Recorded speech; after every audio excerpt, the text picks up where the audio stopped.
तृणमूल काँग्रेसच्या खासदार महुआ मोइत्रा यांनी संसदेमध्ये प्रश्न विचारण्यासाठी पैसे घेतले हा जो आरोप होता त्याच्यावर आम्ही यापूर्वी पण व्हिडिओ केला। त्याच्यामधलं जे नवीन जी बातमी समोर आलेली ती जास्त भयानक आहे। ज्यांनी हे पैसे दिले किंवा ज्यांनी हे सगळ्या भेटवस्तू दिल्या सगळं केलं त्या दर्शन हिरानंदानी ह्या उद्योगपतींनी स्वतःच एक शपथपत्र दिलेलं आहे आणि त्याच्यामध्ये हे सगळं कबूल केलेलं आहे। आता ह्याच्यातली सगळ्यात गंभीर गोष्ट ही अशी आहे की हा जो विरोधी पक्ष वारंवार अडाणींच्या नावाने संसदेच्या बाहेर प्रत्येक ठिकाणी अगदी आत्ता आम आदमी पक्षाचे संजय सिंग यांना ईडीने पकडल्याच्या नंतर प्रत्यक्ष न्यायालयात सुद्धा यांनी सगळ्यांनी जी अदानीच्या नावानं ओरड सुरू केलेली होती आणि त्याच्यातून समजा प्रत्यक्ष सिद्ध काय होईल नंतरची गोष्ट, पण तुम्ही एक संशय व्यक्त केलेला होता की अशा पद्धतीनं उद्योगपतीचे राजकारणाचे संबंध आहेत। इथं प्रत्यक्ष विरोधी पक्षाचाच खासदार संसदेमध्ये प्रश्न विचारण्यासाठी ज्याच्याकडून पैसे घेतो आहे, ज्याच्याकडून महागड्या भेटवस्तू स्वीकारतोय, तो उद्योगपती स्वतः सांगतो आहे की मी हे सगळं कसं यांना दिलं म्हणून। आणि त्याचं कारण जे सांगितलेलं आहे त्या पत्रामध्ये, त्या शपथपत्रामध्ये, ते माझं म्हणणं जास्त लक्षात घ्यायला पाहिजे। भाजपाच्या शिवायची जी राज्य आहेत म्हणजे विरोधी पक्षांची सरकारच जिथे जिथे आहे त्या राज्यांमध्ये आम्हाला व्यवसाय मिळावा म्हणून म्हणजे तशा अर्थाने मजबुरी म्हणून या विरोधी पक्षाच्या खासदारांचे लाड करत होतो आम्ही किंवा त्यांना पैसे देत होतो तेव्हा लाच देत होतो। आता लक्षात घ्या मुद्दा जो आम्हाला उपस्थित करायचा आहे की हे सगळे विरोधी पक्ष किंवा इंडिया आघाडी जेव्हा आम्ही एक राजकीय पर्याय म्हणून आहोत असं म्हणत असताना तुम्ही ज्या आरोपांवरती त्या पक्षावर सत्ताधाऱ्यांना घेरलेलं आहे किंवा तुम्ही तसं म्हणता आहात आणि नेमके ते आणि तसेच आरोप जर तुम्हाला चिकटणार असतील तर सर्वसामान्य मतदार हा तुमच्याकडं काय म्हणून विश्वासार्हतेनं बघेल। योगेंद्र यादव जे आम आदमी पक्षामध्ये एक काळ होते नंतर बाहेर पडले, त्यांचे बाकीचं समजा काही असू दे, त्यांनी एक फार छान मुद्दा इथं छत्रपती संभाजीनगरमध्ये एका व्याख्यानामध्ये उपस्थित केलेला होता। राजनीतिक विकल्प है लेकिन विकल्प की राजनीति कहाँ है। म्हणजे एक माणूस सत्तेवरून हटवून त्याला दुसरा माणूस बसू शकतो दुसऱ्या पक्षाचा। माणसाला माणूस आहे, पक्षाला पक्ष आहे। तुम्ही काय 350 जागा मिळवल्या तर समजा असं समजूयात आपण की विरोधी पक्षाला 300-350 जागा मिळाल्या आणि त्यांची माणसं सत्तेवरती बसली, म्हणजे राजनीतिक विकल्प आहे। पण विकल्प की राजनीती म्हणजे पर्यायी किंवा वेगळं असं राजकीय व्यवस्था आम्ही आणू शकतो आहोत का, हा आम्हाला जरा वेगळा मुद्दा उपस्थित करायचा आहे महुआ मोइत्राच्या निमित्ताने। आम्ही ह्यांना पैसे दिले कारण की ह्यांच्या राज्यांमध्ये आम्हाला व्यवसाय करायचा आहे असा स्वतः कबुली जबाब दर्शन हिरानंदानी आपल्या शपथपत्रामध्ये देत असतील तर जो गंभीर प्रश्न उपस्थित होतो म्हणजे याचा अर्थ सत्तेवरती कोणी असो, तुम्ही ज्यांच्यावरती आरोप करता आहात ते उद्योगपतींकडून फायदे घेतात, त्यांच्याकडून फायदे उद्योगपतींना मिळतात असं सगळं तुमचं समजा म्हणणं आहे। मोदी आणि अदानी कसे मित्र आहेत आणि काय आहेत ते, मग तुमचं हिरानंदाशी काय नातं आहे स्वतः हिरानंदानीच सांगितलेलं आहे ना, ते तरी सिद्ध व्हायचं हे त्यांनी स्वतः शपथपत्र दिलेलं आहे।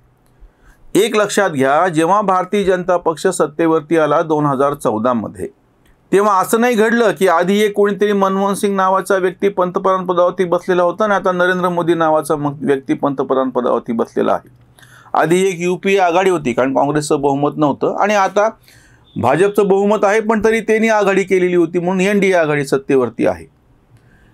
या सरकारने कोणाला पटो किंवा न पटो काही एक वेगळं राजकीय चरित्र उभं करायचा प्रयत्न केलेला होता। मी तुम्हाला एक साधं उदाहरण सांगतो। गॅसची सबसिडी ही तुमच्या खात्यामध्ये जमा येईल आणि प्रत्यक्ष सिलेंडरचा जो काही भाव असेल बाजारभावाप्रमाणे कमी जास्त होत राहील। याच्यावरती फार मोठ्या प्रमाणात सुरुवातीला टीका झाली आणि जेव्हा आवाहन केलं पंतप्रधानांनी की तुम्ही तुमची गॅस सबसिडी सरेंडर करा, बहुतांश लोकांनी सबसिडी केली। 1 ते 1.25 कोटी काहीतरी हे गॅस म्हणजे खाते जे आहेत बोगस निघाले।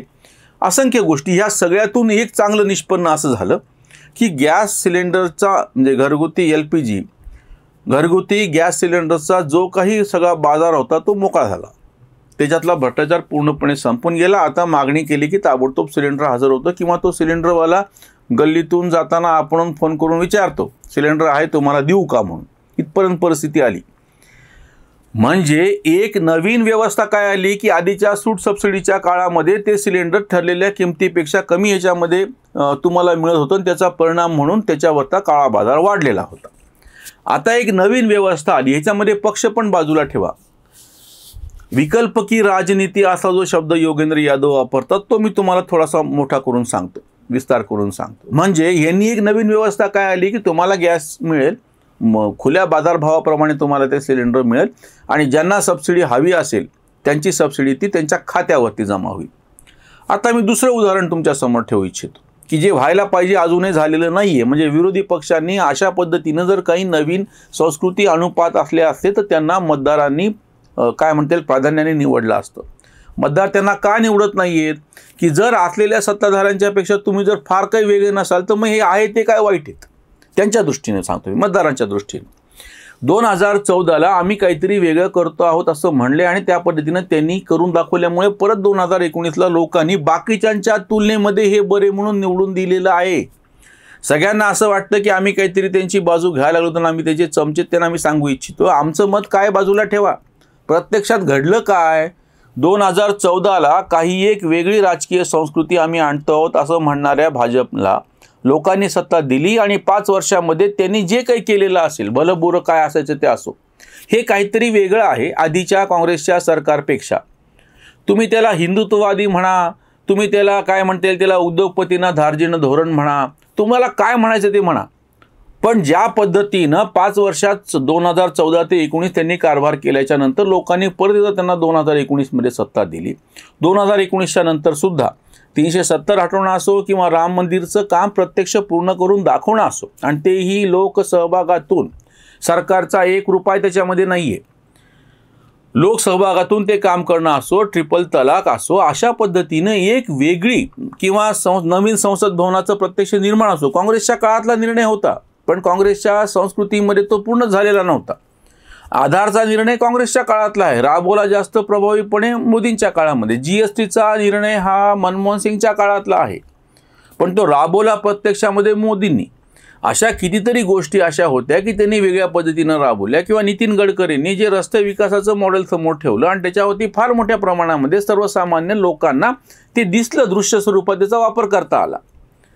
तंत्रज्ञान ही अशी गोष्ट आहे त्याचा वापर प्रत्यक्ष सर्वसामान्य लोकांपर्यंत पोहोचल्याच्या नंतर त्याच्यातलं एक वेगळं चित्र दिसतं.